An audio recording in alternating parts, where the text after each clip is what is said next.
ce jour est marqué par la tenue des assises nationales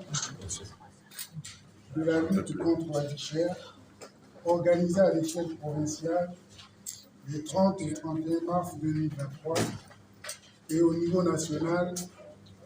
les 9 et 10 avril prochains, d'une part, ainsi que par la tragédie maritime que connaît notre pays, d'autre part. Comme vous le savez, le 9 mars 2023, le navire de la société privée Royal Coast, dénommé Esther Miracle, a coulé en mer entre les pointes Équata et Nionier, au large des côtes de l'estuaire du Gabon. Ce drame,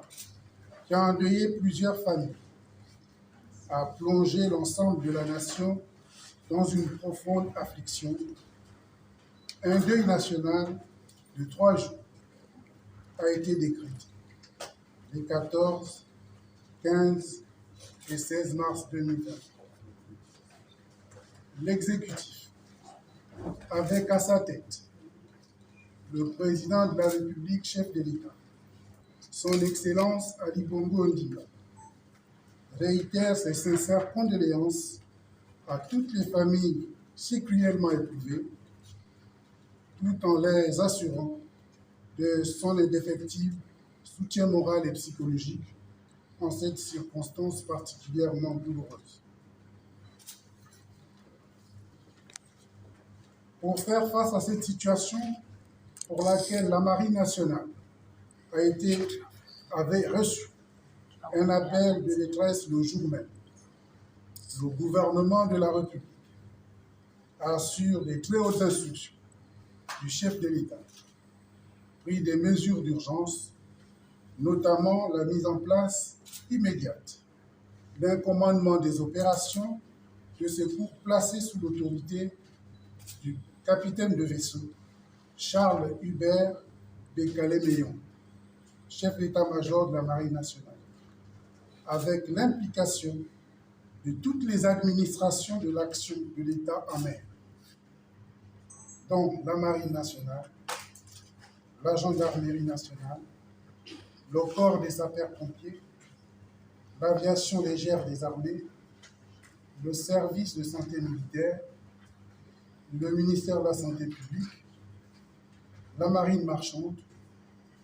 la garde républicaine, les forces de police nationale et la Croix-Rouge. Le gouvernement tient à saluer ici solennellement la contribution des déterminants des partenaires privés dans les opérations de recherche et de sauvetage. Nous voulons particulièrement citer ici les entreprises Perenco, Péchou, Société gabonaise de transport, transit et travaux industriels, et tous les particuliers qui ont permis de sauver des vies. En outre, 5 cellules ont été mises en place, à savoir la cellule de recherche et secours en mer, la cellule accueil, santé et soutien psychologique, la cellule sécurité, la cellule scientifique et juridique et la cellule communication. D'importants moyens opérationnels, humains et matériels ont été mobilisés à cet effet. En mer, 70 personnes de la marine marchande, de la marine nationale, des sapeurs-pompiers, de l'aviation légère des armées, de la gendarmerie nationale et de la Croix-Rouge ont été engagés, et concernant le matériel, 2 patrouilleurs, 3 embarcations et 2 hélicoptères ont été mis à disposition. Au niveau terrestre, s'agissant des moyens humains, 400 personnes ont été réquisitionnées, tandis que concernant les moyens matériels, 10 ambulances du SAMU et du SMURA et sapeurs-pompiers ont été mises à disposition ainsi que les moyens logistiques et financiers. À ce jour, le bilan provisoire des opérations de recherche et de secours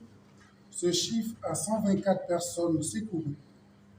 30 personnes décédées et 7 personnes disparues. Au sujet des 30 personnes décédées, 28 corps ont été formellement identifiés par les familles, tandis que 2 corps restent non identifiés. Fort de ce qui précède et très sensible à cette situation, le président de la République, chef de l'État, son Excellence Ali Bongo Ondimba, a décidé de l'octroi des moyens d'accompagnement aussi bien aux rescapés qu'aux familles des personnes décédées. Le gouvernement voudrait saisir ce moment très sensible de la vie de la nation pour relever la chaîne de solidarité nationale qui a prévalu depuis la survenue de ce drame et salue cet élan patriotique révélateur de l'unité de la nation au plus fort des épreuves.